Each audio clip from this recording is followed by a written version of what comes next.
Shea Langeliers is with us. And how are you? It's been a while. Yeah, doing good. Right now, things look like they're going real well for you. How are you feeling right now? Just not from the catching standpoint, but offensively, how you feel in the box? Yeah, I've been feeling pretty good lately. Just honestly, just trying to keep it simple, get good pitches to hit, put good swings on them, and just consistently be on time. Ever since we met you, I know you're always team and talk about other people, but what did it mean to you? There's certain numbers that matter in our game. 20 home runs matters. What did that mean?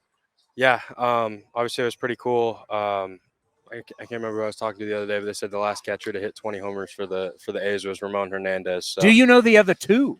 I do not. I just know that Ramon. They said Ramon was the last one to do it, and obviously I've been working with Ramon every day, so that's pretty cool. So Terry Steinbach did it back in the days when the A's were won the World Series in 1989. He was an All-Star, and then the great Gene Tennis, who won 3 World Series titles. We just put him into the A's Hall of Fame. That's the group you're joining. So you got Tennis won 3 World Series. Steinbach was an All-Star MVP, won a World Series, and of course Ramon with a great career. Yeah, that's pretty heady company you joined. Yeah, to be listed alongside those names is pretty cool.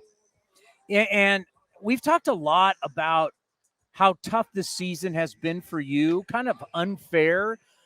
I mean, so many different pitchers because you need to know everything about these guys. You need to know what makes them comfortable. You need to know what makes them tick. You need to know what they're good at when the pressure's on, right? You need to, and that's a lot of it from starters to relievers.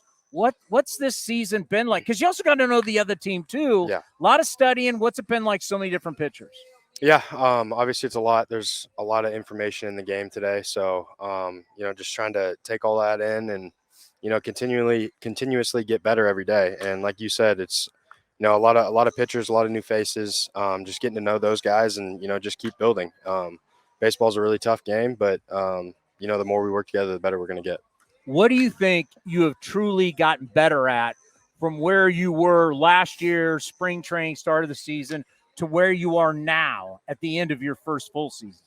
I think obviously offensively it's always going to fluctuate. There's going to be ups, there's going to be downs, but I think this year really, kind of adjusted to the league as the league's adjusting to me and kind of starting to figure that out and be more consistent.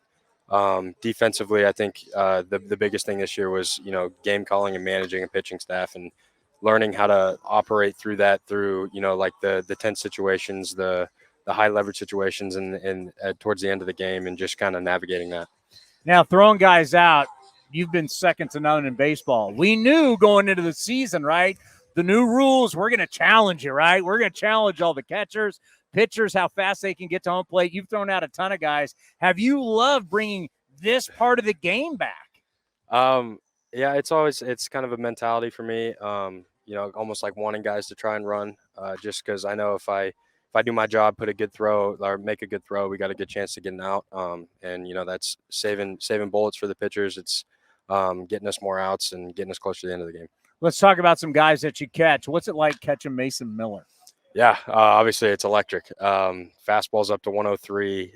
He's, his secondary stuff's getting better and better. And he's one of he's got the mentality. He knows what he wants to do out there. He doesn't second guess anything, and he's out there to attack. So what is it like? Because we know anything 90 plus gets on hitters pretty fast, right?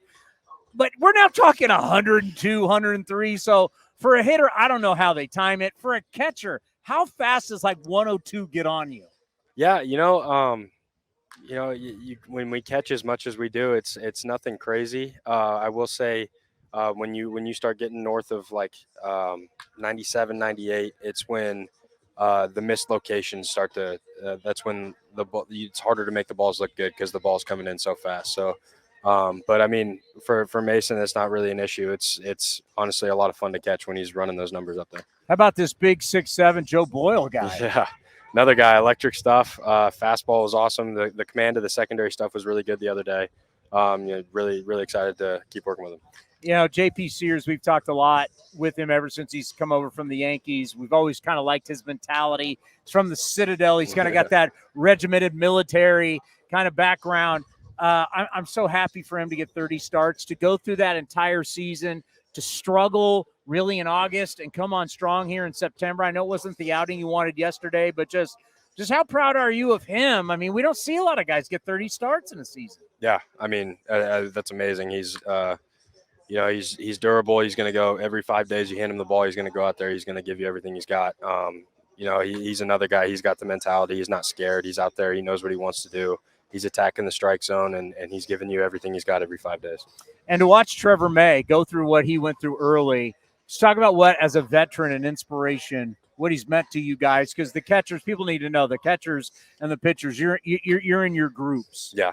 Trevor was a huge part in, my learning curve as a catcher. From the beginning of the season, he'd come up, he'd grab me, he'd talk to me about, scouting reports or, when to make a mound visit, stuff like that. And just kind of being more attentive to that kind of stuff. And, now in games, it's kind of like I'm looking for the spot. Like, when do I need to make a visit? When do I need to make a visit? When do I need to go out there? When do I need to go talk to my guy? How do I talk to him? Stuff like that. And Trevor's played a huge part.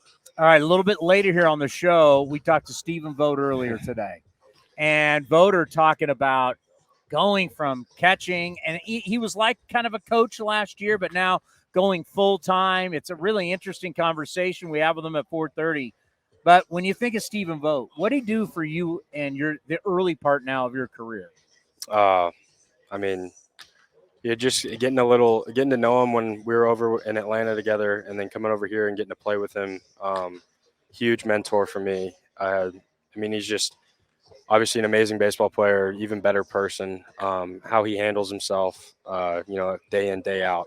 It's just like he's kind of the model of what you aspire to become. And, I've looked up to him ever since I met him, and whenever he talks, I'm all ears. I think about, I was a pitcher, infielder, and I try and tell everybody there's one major difference about a catcher. You're the only position that everybody's looking at you and you're looking at everybody else. People don't really think about that. It's kind of like why we look at catchers as the quarterback of the team, the quarterback of the defense. You call the defenses, you call the pitches. Just talk about and just kind of give everybody an idea out there. What is that like when the game, everything's looking at you? Yeah. It's the only position on the field other than the pitcher that's involved in every pitch. You're thinking through every outcome, what's going to happen, what could happen, all that types of stuff. The way the defense is playing against a certain hitter can, change how you try to pitch the guy. There's, like I said, there's a lot of information in this game. It's kind of cycling that in and out, take what you need and then kind of not disregard, but like kind of look past what you don't need. And like I say, yeah, it's kind of a cool thought to have. I hadn't really thought about it like that. Everybody's looking at me and I'm looking at everybody else. But yeah, I'm the only position on the field that kind of sees what everything else is happening. Tonight, I want you to think about it. Are you starting tonight? Yeah. I want you to get out there and I want you to go, you know what? Early on A's Cast Live, I was asked, and I want you to look out and go, everybody's looking at me. All the fans are looking at me. All the players are looking at me. It's the only position. Yeah. I want you to think the that tonight. All right. And then you know what? Point up to us and go, you know what? I didn't think. It is. I used to talk to Ray Fosse about this all the time. The offseason, I think what's so huge, and we'll end on this, is playing a full year. Now you're going to know what that's like. Mm-hmm. What do you think this off season? Yeah, obviously you got to train your body and everything. But what do you think the off season will be like mentally, of how you need to get ready physically, maybe even more importantly mentally? Now you know what it's like to play a full season. Yeah, I think going into this off season is just more awareness, like what you're talking about. I just know what to expect coming into the year. Know what to expect coming into spring training. Know what it takes to handle a pitching staff, call games, and while doing that, also perform offensively. So.